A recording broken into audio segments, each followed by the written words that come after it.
This is literally all the lyrics I could find for this. You know, literally, this was it. For like this whole song, so mate, I don't know whether it's right or whether it's not, but...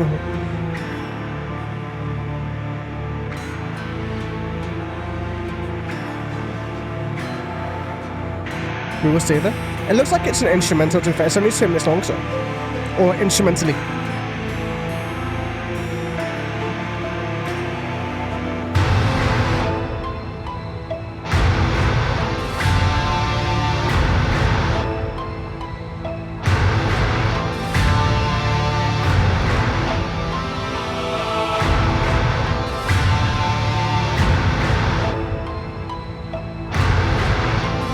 That bass line is so heavy compared to the rest of it. The rest of it's kind of somber and the bass is just like out here, man.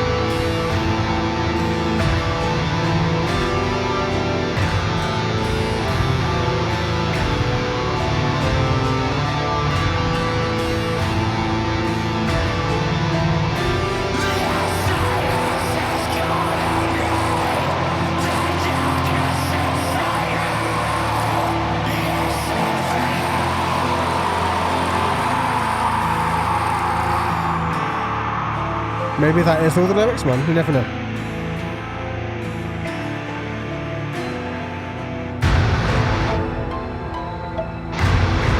First of all, we're just building into Eyes of Oak, to be fair.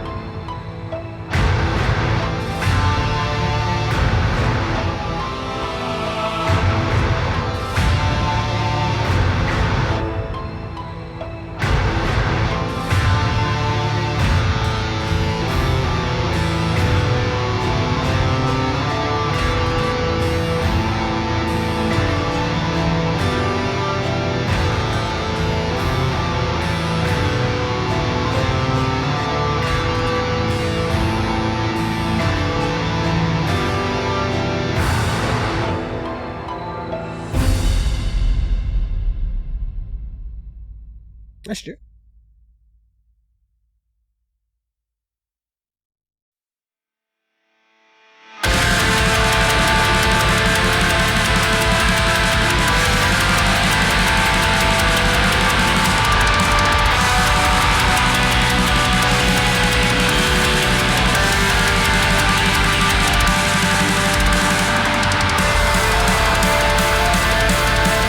How 8 songs sound very different from each other, but it still fits throughout the album. It's like really well done, to be fair.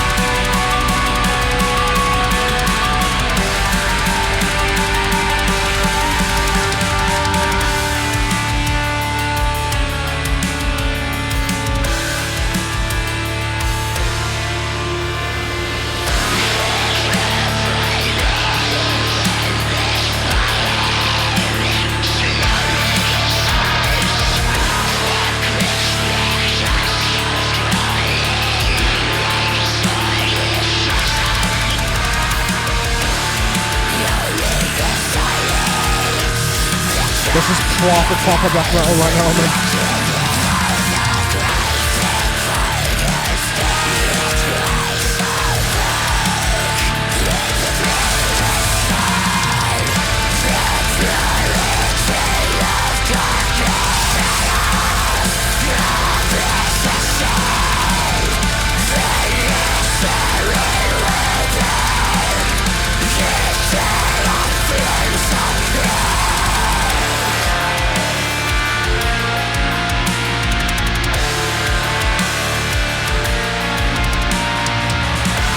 Still creepy as fuck sounding though.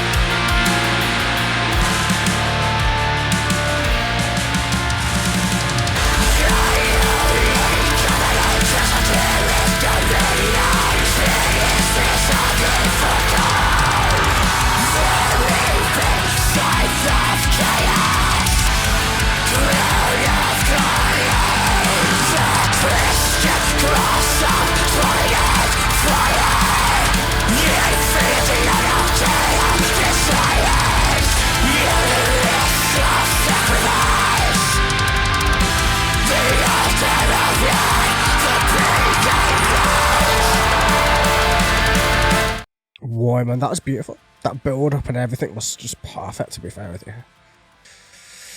Like, obviously dark and obviously very, very, very, very, very anti-religious, but still beautiful at the same time, man, but whichever way. In truthful veins, the ember fire slowly dissolves. The pitch black dusk comes crawling like a sordid chasm. The holiness silence here, that's all just... Like, the fire just takes everything, like...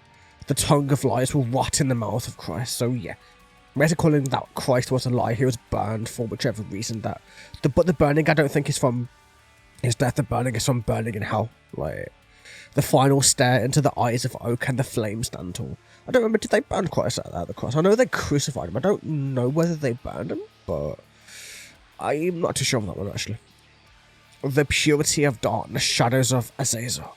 The Nazarene, which is Jesus, will burn in eternal flames of hell. Like, he will burn forever. He will burn for his lies, for his deceptions, for everything else, man. Because we all know that it wasn't a real thing. Like, it was just a made-up thing from humans into a book and then changed by kings over many, many, many centuries. And, you know, it's all just bullshit at the end of the day, but interesting. Unholy covenant, esoteric dominion. The genesis of the foretold, the reaping scythe of chaos, the crown of carnage, the twisted cross of trident fire, the infinity of nocturnal desires in the midst of sacrifice, the altar of blood, the pagan night. So yeah, I'm guessing that things were sacrificed by the pagans in order to, it's almost like sanctifying it in like a way, in like a magical way, which sounds kind of weird or creepy in another sense, but whichever way, like, it's very, very, very, like, it's hard to follow in places. Like, that's the only thing that I do have. There's so many things that are kind of hard to follow, but I'll try my best to piece everything together. Like, you guys will probably do better than me when I have exactly 2 minutes and 5 seconds. That's when I listen to it, so, yeah. I've got not very long to get this shit.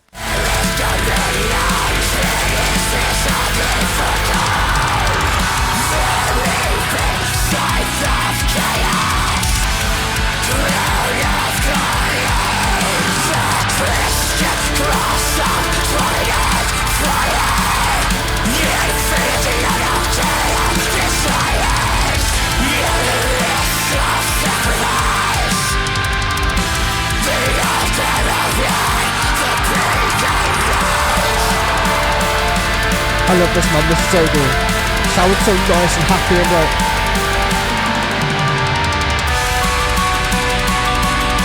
This reminds me of Crazy as well for a little bit. I don't know why, but a little bit.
Then, man. You know, when you listen to a piece of music and you think, oh shit, this is where deathcore goes into, like, you know, I can hear how easily this could be a deathcore song. Like, you know, the blackened deathcore bands, which are, like, very, very dark, very, very, very meaningful. Like, Worm Shepherd, as an example, man, they're very much like a very deep, blackened deathcore band, right? And they literally, I could hear how this would so easily just, like, switch. You switch around the way the layering is a little bit, the way that the drums are done. Obviously, you had a few more breakdowny bits and more crazy vocals, and you could easily see this as a deathcore track, which is really fucking cool. Like, I can see this more, like, I can see how blackened deathcore came to be, just from how blackened death metal is starting to go. Like, you know, like, as blackened death metal keeps going, kind of doing that too. But still. Tormentor of hatred, disciples dismember, so all of Jesus' disciples are just fucking destroyed. The depths of clandestine grandeur. For those, the devil's soul in man's soul. As in, like, so you have the faithful, then you have the ones who the devil is a part of, and is the one who's not controlling but like leading their way or guiding their way, should we say. Dawn of the Dark Age, Haunt of Ancient Glory, the Lord of Fire and Disorder, Lex Diaboli or Diabli, or whichever way you want to go about it, man. But you get the idea, man. Like you have the inherent God and you have the inherent devil, and they're just against each other. That's the whole thing of Jesus right there. Not what they're really going into. The purity of darkness, a throne of mortal flesh. The straight and strongest branches raised from hell. So, like the purity of darkness, like darkness is pure. Like darkness is the purest thing in the universe. It never ceases. It never stops. It never ceases. It never really goes away. It just moves, basically. Like that's all you ever really have, man. Yeah, light could be there, but the moment light's gone, what's there? Just darkness. That's it. So darkness is the most pure thing in the universe. A throne of mortal flesh. That's a kind of sickening thought, but whichever way. And yeah, the straight and strongest branches raised from hell. It's just the strongest ones who were put into hell to suffer, are then made or partially made into that throne. And we get the idea, right? Crazy, crazy, crazily brutal, fucked up, but I love it none the same.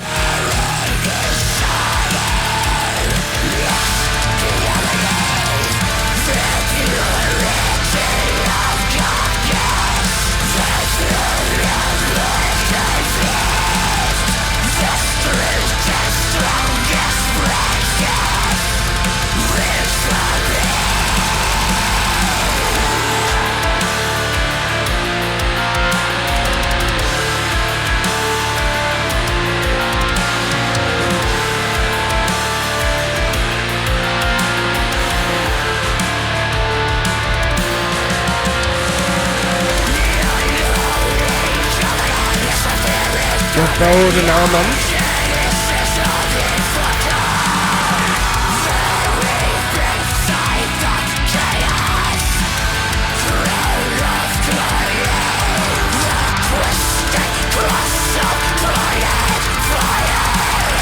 I think I just got that. That's like Lucifer, or like Satan with his like pitchfork, like kinda. You know what I mean?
I think I finally get the message that they're trying to send with the song. I'm pretty sure I've got it, to be fair.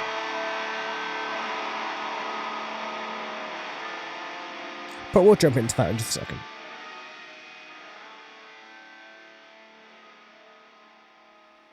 Because obviously they're using like a lot of pagan meanings and words and rituals and stuff like that.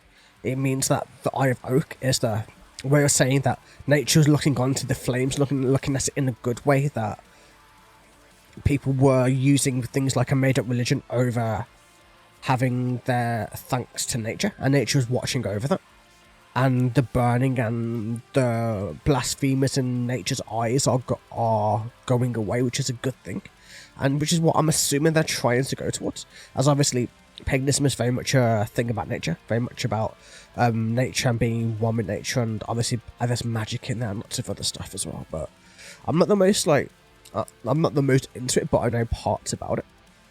But yeah, man, fucking cool song.